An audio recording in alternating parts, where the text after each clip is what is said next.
우리가 열왕기상의 말씀을 읽고 지금 주일 오후 때마다 열왕기상의 말씀을 살펴보는 가운데 오늘은 11절에서부터 14절까지의 말씀을 살펴보게 되었습니다. 지난 시간에 아도니아라고 하는 다윗의 아들 가운데 하나가 스스로 다윗을 이은 세 번째 왕이 되었다고 이렇게 선포하는 이야기까지 살펴보았습니다. 아도니아는 압살롬이 반역에 실패한 것을 반면교사로 삼아서 그리고 벤치마킹을 해가면서 이제는 내가 참 왕위를 잘 이어받겠다고 하는 철저한 계획 가운데 여러 사람들을 모으고 그리고 사람들을 불러서 왕이 되었다고 선포하게 이르게 되었다고 하는 이야기까지 살펴보았는데요.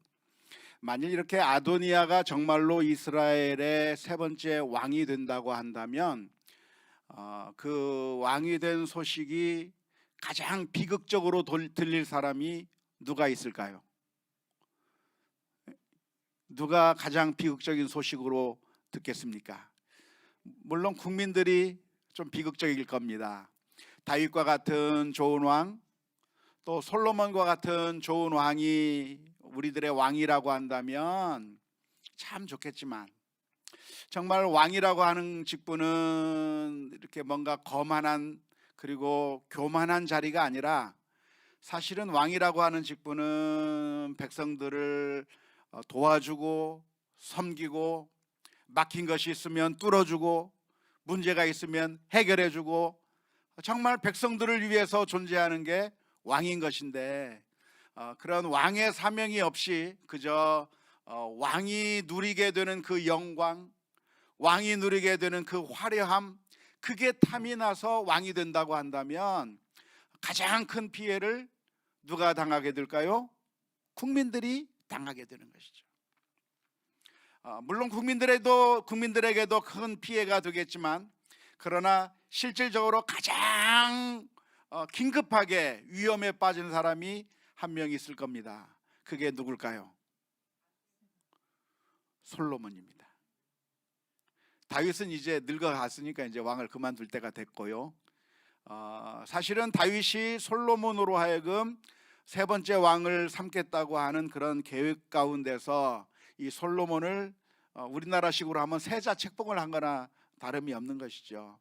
이 솔로몬을 왕으로 세우겠다고 하는 그런 계획 가운데 있었는데, 솔로몬이 아닌 아도니아가 왕이 되어서 권력을 잡는다고 한다면, 그 아도니아가 솔로몬은 동생이니까 살려주겠죠?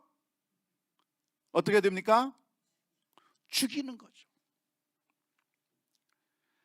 가장 위험한 적이라고 할 수 있는 솔로몬을 그냥 내버려 두지 않고 죽일 수 있는 상황에 이르게 되는 것입니다.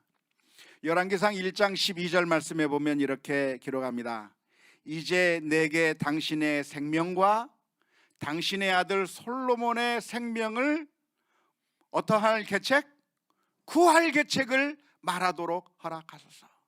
나단 선지자가 밧세바에게 와서 하는 이야기가 무엇이냐면, 아도니아가 왕이 됐는데, 왕이 되겠다고 지금 이러고 있는데, 이 위급한 상황 가운데서 밧세바의 생명을 구하고 솔로몬의 생명을 구할 계책을 말할 수 있게 해달라고 말하는 걸로 봐서, 이 나단 선지자도 지금 무엇을 느꼈냐면, 아도니아가 왕이 되면 제일 먼저 누구를 죽인다? 솔로몬을 죽이고 밧세바를 죽인다고 하는 사실을 알기 때문에 이 나단 선지자가 와서 이야기하고 있는 것입니다. 문제는 이 사실을, 아도니아가 왕이 되겠다고 하는 그 사실을 다윗도 모르고 솔로몬도 제대로 잘 모르고 밧세바도 잘 모르고, 그리고 솔로몬이나 밧세바나 이 문제를 어떻게 해결해야 될지 모르는 난감한 상황 가운데 있었는데, 그때 나타난 사람의 이름이 누굽니까? 나단 선지자죠. 어디선가 나타났어요. 어디선가 나타나서 나단 선지자가 밧세바를 돕고 솔로몬을 도와서 결국 이 나단 선지자의 계획에 의해서 우리가 오늘 본문에서 다 읽지는 않았지만 결국 솔로몬이 왕으로 세워지게 되는 그 결정적인 역할을 한 사람이 누구냐? 바로 나단 선지자라고 하는 것입니다.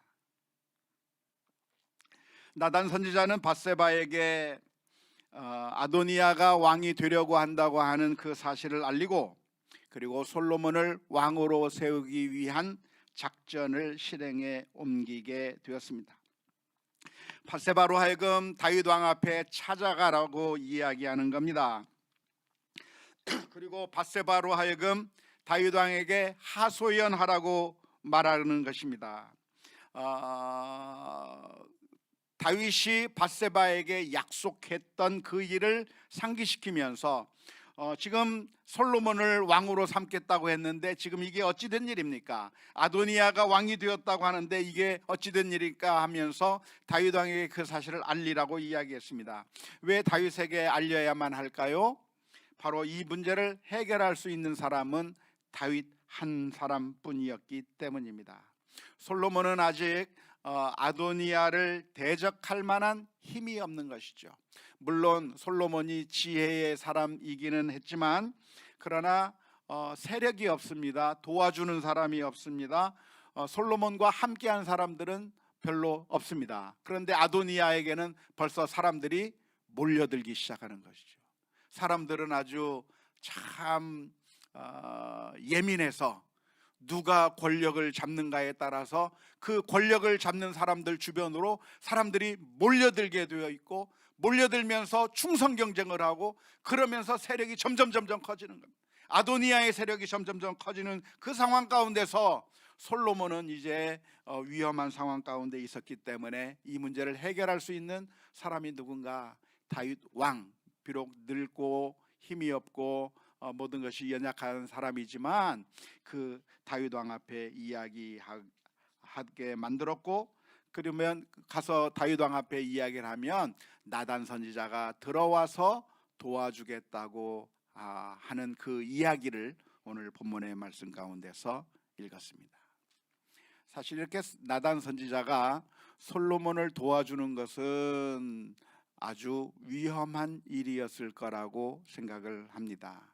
만일 이 사실을 아도니아가 알면 어떻게 되죠?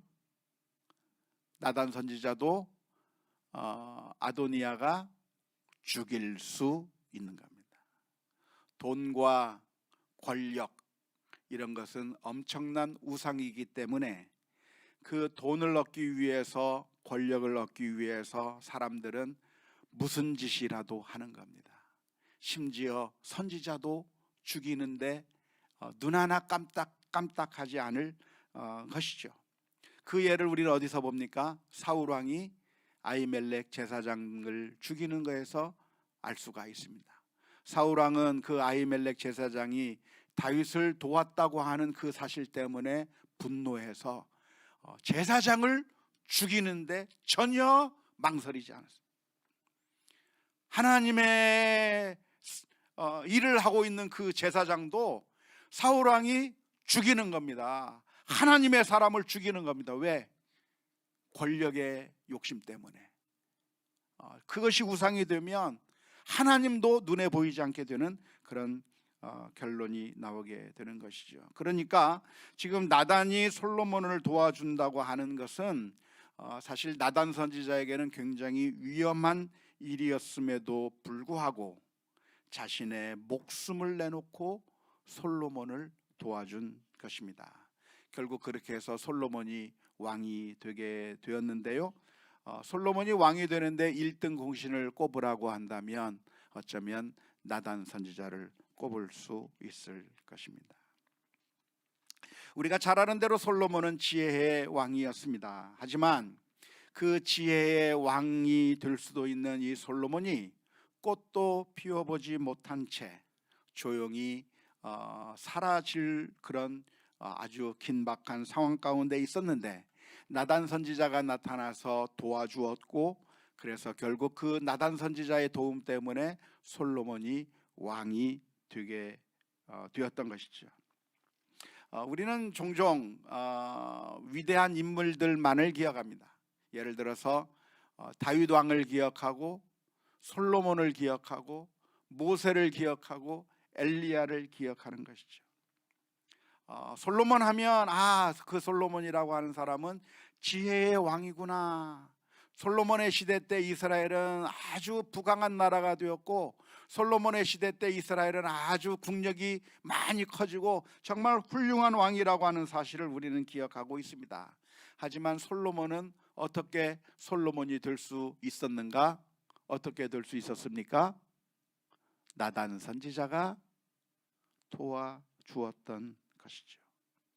그리고 밧세바가 다윗 왕에게 찾아가 이 문제를 하소연하고, 그리고 솔로몬이 왕이 되도록 도와줌으로 말미암아 솔로몬이 지혜의 왕으로 설 수가 있었던 것입니다.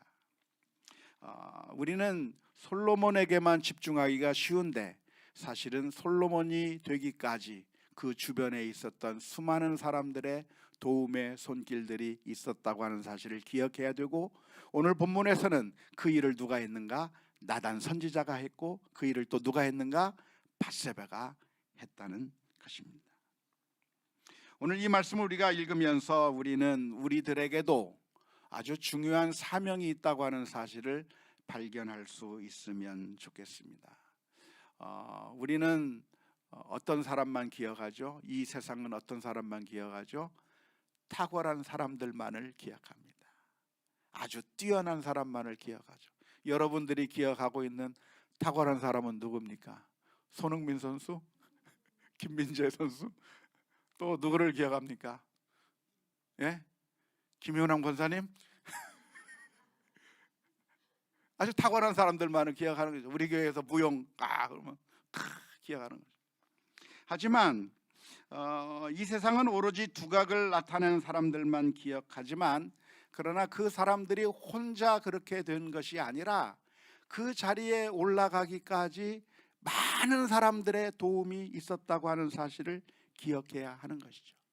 그리고 우리들은 우리들에게 주신 그 사명이 무엇인지를 잘 깨닫고, 내가 있는 그 자리에서 하나님께서 내게 맡겨주신 그 사명을 잘 수행할 때 엄청나고 놀라운 결과들이 있게 될 줄로 믿습니다.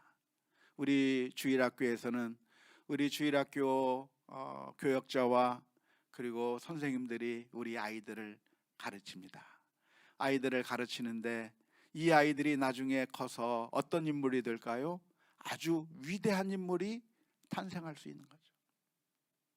이 아이를 잘 가르쳐서 정말 믿음의 사람이 탄생할 수 있고, 이 아이들을 잘 가르쳐서 이 세상을 구원할 아주 위대한 그런 훌륭한 인물들이 나올 수가 있는 것이죠.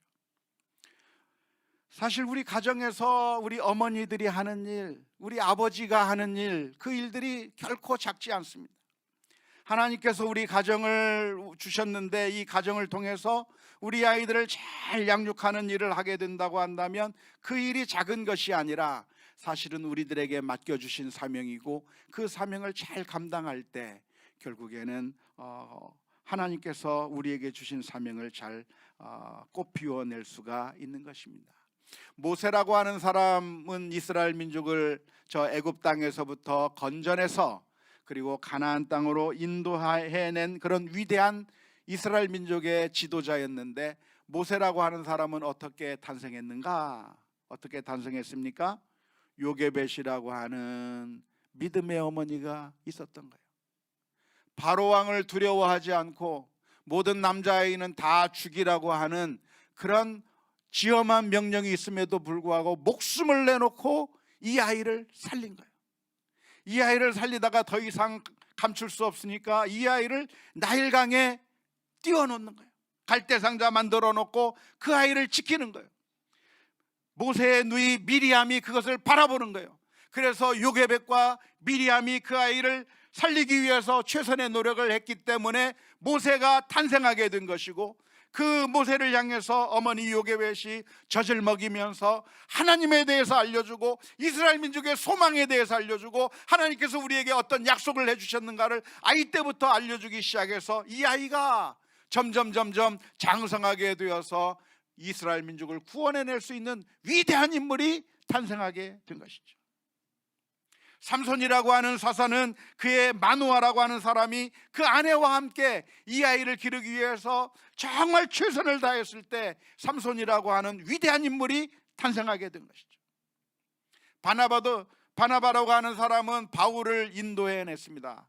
우리가 잘 아는 대로 바울은 어떤 사람이었습니까? 교회를 핍박한 사람이었던 것이죠. 교회를 핍박했던 그 사람이 어느 날 예수님을 만난 다음에 그래서 교회 안으로 들어와서 함께 신앙생활을 한다고 했을 때 예루살렘 교회에 있던 성도들이 바울을 보면서 환영했을까요? 의심의 눈초리로 바라보았을까요? 의심의 눈초리로 바라보는 것이죠. 오늘날 교회 안에 어떤 젊은 청년들이 들어온다고 한다면 환영합니까? 의심의 눈초리로 바라봅니까? 저거 신천지가 아닐까? 하면서 의심의 눈초리로 바라보고 있는 거죠. 그런데 그때 바나바라고 하는 사람이 바울을 데리고 다니면서 이 사람 저 사람에게 소개해 주는 겁니다. 이 사람이 예수님을 만났어요. 이 사람이 하나님을 체험하게 됐어요. 그래서 이 하나님께서 이 사람에게 사명을 줬어요. 그래서 그 바울이라고 하는 사람을 예루살렘 교회에 잘 안착할 수 있도록 도와주었고, 결국 그렇게 잘 정착할 수 있도록 바나바라고 하는 사람이 바울을 도와주었기 때문에 전 세계의 복음을 전하는 위대한 사람으로 바울이 성장할 수가 있게 되었던 것이죠. 하나님께서 우리에게도 이러한 사명을 주셨습니다. 우리에게 주신 그 사명이 사실은 작은 것이 아니라 우리에게 주신 그 사명을 가지고 나단과 같은 사람이 이러한 일을 만나게 되었을 때는 솔로몬의 생명을 살리고 그를 왕으로 이끄는 그런 위대한 일을 했던 것과 마찬가지로 바나바라고 하는 사람이 바울을 만나게 되었을 때 그를 잘 소개해서 결국에는 위대한 선교사가 될 수 있도록 도와준 것과 마찬가지로 하나님께서 우리에게 맡겨주신 사명이 결코 작은 사명이 아니고, 우리의 이름은 잘 두각을 드러내지 않는다고 할지라도 내가 뿌린 씨앗, 내가 흘린 땀방울, 그 모든 것들이 하나님 앞에서 귀하게 사용될 수 있다고 하는 사실을 믿을 수 있기를 주님의 이름으로 축원합니다. 우리가 이 세상에서 살아가는 것은 어쩌다 보니까 이 자리에 있는 것이고, 어쩌다 보니까 우연히 태어나게 된 것이 아니라 사실은 한 사람 한 사람 하나님께서 계획을 가지고 계시고 목적을 가지고 계시고 사명으로 우리들을 태어나게 하시고 이곳까지 인도해 주시는 줄로 믿습니다. 그러니까 우리에게 사명이 없는 사람이 있을까요? 없을까요? 다 있어요. 사명이 다 있어요. 연세가 많이 드신 우리 권사님들 이제는 사명이 하나도 없나요? 예? 있어요. 우리 70 넘으신 애녹회 회원들만 대답해 봅시다. 73세 넘으신 애녹회 회원들만 대답해 봅시다. 우리에게 사명이 있습니까? 없습니까? 있습니다. 믿습니까? 무슨 사명? 옛날과 같은 그런 사명은 아니지만 기도하는 사명이 있잖아요. 따뜻한 말 한마디 해줄 수 있는 사명이 있잖아요. 내 옆에 있는 사람에게 잘했다고 고맙다고 말할 수 있는 그런 사명을 할 수 있잖아요. 우리의 사명이 무엇인가? 우리는 사명이 없다고 생각할 것이 아니라 하나님께서 내게 맡겨주신 사명이 무엇인지를 잘 찾아야 합니다. 우리의 사명은 무엇일까요? 첫 번째는 우리에게 주어진 것이 사명입니다. 내가 가지고 있는 것이 사명입니다. 우리에게 있는 것이 무엇입니까? 건강이 있습니까? 물질이 있습니까? 재능이 있습니까? 말을 할 수 있는 능력이 있습니까? 따뜻한 손을 가지고 있습니까? 아니 심지어 내가 경험하는 그 슬픈 경험도, 때로는 좋지 않게 보였던 그런 아주 나쁜 경험들도 사실은 아무 의미 없이 우리들에게 주어진 것이 아니라 사실은 그것들을 통해서 하나님께서 우리에게 맡겨주시는 그 사명들을 행할 수 있게 만들어 주셨기 때문에 그 모든 것들을 주시는 것이죠. 내가 옛날에 실패했던 그런 경험들은 의미 없는 것이 아니라 사실은 똑같이 실패한 다른 사람들에게 위로해주고 힘을 주라고 하는 그런 의미에서 우리에게 사명으로 주신 것이기 때문에 우리가 가지고 있는 모든 것들이 사명이라고 하는 사실을 기억할 수 있기를 주님의 이름으로 축원합니다.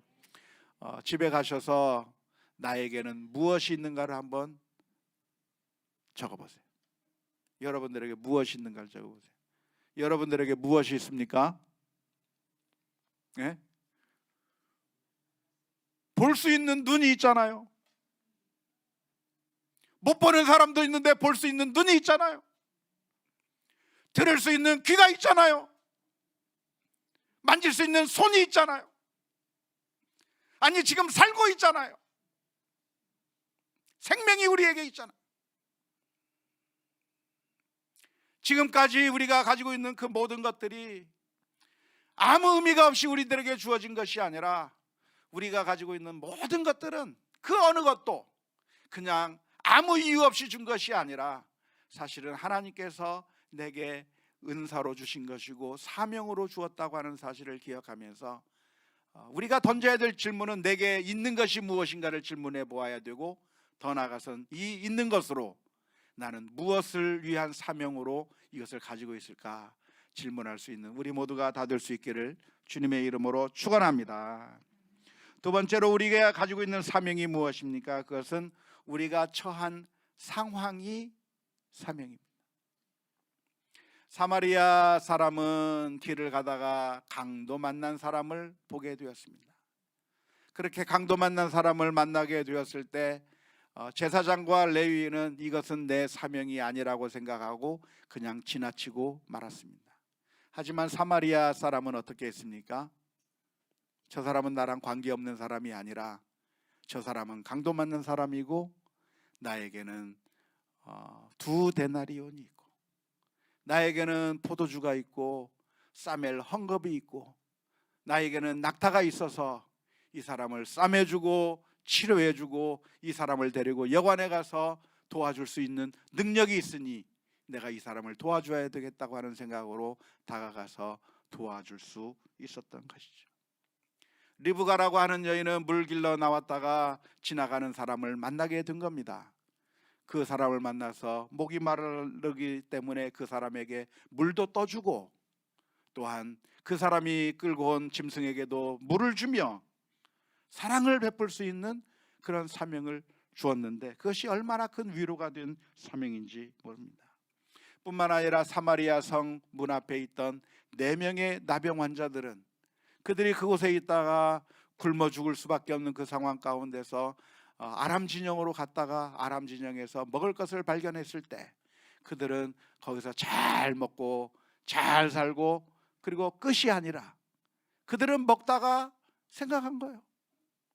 저 사마리아 성에는 우리 동포들이 죽어가고 있는데 우리는 여기서 배부르게 먹고 있구나. 그 사실을 생각하면서 우리가 빨리 돌아가서 이 사실을 알리지 아니하면 화가 우리에게 있으리라 생각하고 자신들의 사명이 무엇인가, 자신들은 이 먹을 것이 여기에 있다고 하는 사실을 발견했다고 한다면 그것을 알리는 게 나의 사명이라고 생각하고 아람 성으로 사마리아 성으로 들어가서 그 사실을 알리게 된 것이죠.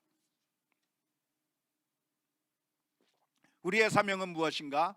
우리가 처한 상황, 우리가 만나게 되는 사람, 우리가 있는 바로 그곳, 그것이 우리의 사명이라고 하는 사실을 기억하면서 그 사명들을 잘 감당해 나가야 될 줄로 믿습니다.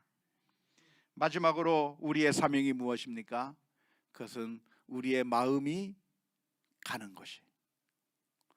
사람들은 눈이 다 달라서 보이는 게 있고 안 보이는 게 있습니다. 똑같이 보는데도 어떤 사람의 눈에는 특히 어질러 있는 게 눈에 거슬리게 보여요. 어떤 사람은 아무렇지도 않은데 왜 그게 눈에 보여요? 눈에 보고 욕하라고 눈에 보이는 건가요? 그게 아니라 눈에 보이는 것은 내게 주어진 사명이죠. 내게 보이는 것이 있다고 한다면, 내 마음이 가는 게 있다고 한다면 그게 사명이에요. 우리 교우들 가운데 누가 참 힘들어하는 사람이 있구나, 그게 신경이 쓰이면 왜 저 사람한테 아무도 신경을 안 써주지가 아니라 내가 신경을 써야 돼요. 예레미야 선지자는 하나님의 사명을 깨달았습니다. 그래서 하나님의 그 사명을 실천하기 위해서 최대한의 노력을 했는데, 예레미야서 20장 9절 말씀에 보면 이런 말씀을 기록하고 있습니다. 내가 다시는 여호와를 선포하지 아니하며 그의 이름으로 말하지 아니하리라 하면 나의 마음이 불붙는 것 같아서 골수에 사무치니 답답하여 견딜 수 없나이다. 예레미야 선지자는 지금 이스라엘 민족을 바라보면서 저 이스라엘 민족의 영적인 상태를 보고 말하고 싶은 마음이 있는 거예요. 말하고 싶은 마음이 있는데 그걸 말하지 못하면 너무나도 답답해서 불붙는 것 같다고 하는 그런 고백을 가지고 이스라엘 민족에게 가서 하나님의 말씀을 전하려고 했던 모습이 예레미야서에 기록되어 있는 것이죠. 뿐만 아니라 사도 바울도 역시 마찬가지였습니다. 사도 바울은 복음을 온 세상에 전해야 되겠다고 하는 그 사명을 가지고 있을 때 어떻게 했는가? 사도행전 20장 23절에서부터 24절 말씀에 보면 오직 성령이 각 성에서 내게 증언하여 결박과 환난이 나를 기다린다 하시나 내가 달려갈 길과 주 예수께 받은 사명 곧 하나님의 은혜의 복음을 증언하는 일을 마치려 하면은 나의 생명조차 귀한 것으로 여기지 아니하노라. 복음을 들고 가야 되는데 주변 사람들이 말리는 겁니다. 가면 죽습니다. 가면 큰일 납니다. 그런데 그런 이야기를 한 사람만 이야기하는 것이 아니라 여러 사람이 이야기하는 거예요. 그런데 그 사람들이 그냥 얘기하는 것이 아니라 기도하는 가운데 성령님께서 알려주셨고 이제 가면은 그 바울 사도가 죽임을 당하게 될 거라고 하는 그런 성령님의 가르쳐 주심이 있어서 그걸 전달해 주는데도, 그걸 알고도 내가 가서 죽는다고 할지라도 내 사명을 마치는 일에 내가 중단할 수 없다고 하면서 예루살렘에게 가게 된 것이죠. 우리가 가지고 있는 그 사명들은 각각 다 다릅니다. 어떤 사람에게는 5달란트, 어떤 사람은 2달란트, 어떤 사람에게는 1달란트만 맡긴 것처럼 우리들은 다 사명들이 다르고 해야 할 일들이 다를 겁니다. 다른 사람과 비교해가면서 저 사람이 이만큼 했는데 나는 거기에 미치지 못하는가, 자꾸 비교하면서 만족할 게 아니라 내게 주어진 사명이 무엇인가를 생각하며 그 사명을 감당해야 합니다. 갈라디아서 6장 4절 말씀에 보면 이렇게 기록합니다. 각각 자기 일을 살피라. 그리하면 자랑할 것이 자기에게는 있어도 남에게는 있지 아니하리니 라고 기록하고 있는데요, 영어 성경에서는 이 갈라디아서 6장 4절 말씀을 이렇게 번역해 놓았습니다. NIV 성경에서 이렇게 번역했죠. 각각 자신의 행동을 살펴야 할지라. 그러면 자신을 다른 그 누구와 비교하지 않아도 스스로 자신에게 자부심을 느낄 수 있을 것이다. 각각 자기 자신에게 주어진 짐을 져야 할 것이니라. 내게 맡겨준 사명이 하나면 그 하나만 하면 돼요. 이제는 연세 드셔서 많은 것들을 할 수 없어도 내게 주어진 그 사명 하나만 하면 돼요. 엄마로서의 사명, 아버지로서의 사명, 또 교회에서 맡은 그 사명, 또 하나님께서 우리를 내가 처한 그 상황 가운데서 할 수 있는 사명들을 잘 감당해 나가게 된다고 안고 그 사명을 잘 감당하고 결과는 누구에게 맡깁니까? 하나님께 맡기면 되는 거죠. 고린도전서 3장 6절 7절 말씀에 나는 심었고 아볼로는 물을 주었으되 오직 하나님께서 자라나게 하셨나니 그런즉 심는 이나 물 주는 이는 아무것도 아니로되 오직 자라게 하시는 이는 하나님뿐이니라. 바울 사도의 사명이 다르고 아볼로의 사명이 다른 겁니다. 한 사람은 물을 뿌리는 겁니다. 한 사람은 심는 겁니다. 그러나 그 모든 사명들을 합력해서 하나님께서 결과를 만들어내신다고 하는 사실을 기억하면서 우리에게 주어진 사명을 감당해야 하는 것이죠. 솔로몬은 나단 선지자가 있었다고 하는 사실이 너무나도 큰 행운이었을 겁니다. 죽을 수밖에 없었는데 어디선가 나타나서 나단 선지자가 도와줌으로 말미암아 죽지 않고 살았을 뿐만 아니라 왕으로서의 그 자리에 올라갈 수 있게 도와주었던 것이죠. 이 이야기를 읽으면서 우리들은 아마 생각해 볼 겁니다. 내가 다른 사람을 돕기는 돕는데, 그런데 누가 나를 도와주지? 나를 도와줄 사람은 누굴까? 그런데 사랑하는 성도 여러분, 우리를 도와주시는 분을 알고 계십니까? 그분은 바로 예수 그리스도이십니다. 그 옛날 솔로몬이 아도니아의 반란으로 인해서 죽을 수밖에 없는 그 상황 가운데 있을 때, 나단 선지자는 자기가 아도니아에 의해서 죽임을 당할 수 있는 위험을 알면서도 다윗 왕 앞에 찾아가고 밧세바에게 찾아가서 결국 솔로몬을 살린 것이죠. 그런데 바로 예수님께서도 그렇게 하셨습니다. 우리가 영원히 죽게 되었을 때 예수님께서는 이 세상에 오셔서 우리를 구원하시기 위하여 십자가를 지셨습니다. 그리고 그 구원의 은혜 때문에 우리가 살아나게 된 것이고 하나님의 자녀가 되었고, 솔로몬이 왕이 된 것처럼 우리는 어떻게 되었습니까? 하나님의 왕 같은 제사장으로 세움을 받게 되는 줄로 믿습니다. 우리의 삶 가운데서 주님을 바라보면서 믿음으로 살아가야 할 것이고, 우리가 이런 놀라운 은총을 받았다고 한다면 우리들의 삶 가운데서도 특별히 헌신하는 우리 이전도 회원들뿐만 아니라 우리 교우들 모두가 내게 맡겨주신 그 사명이 무엇일까? 지금 내가 나단처럼 들어가서 도와줘야 될 사람이 누굴까? 늘 기도하는 가운데 우리에게 주어진 그 사명을 외면하지 말고 믿음으로 발견하며 승리해 나가는 우리 모두가 다 될 수 있기를 주님의 이름으로 축원합니다.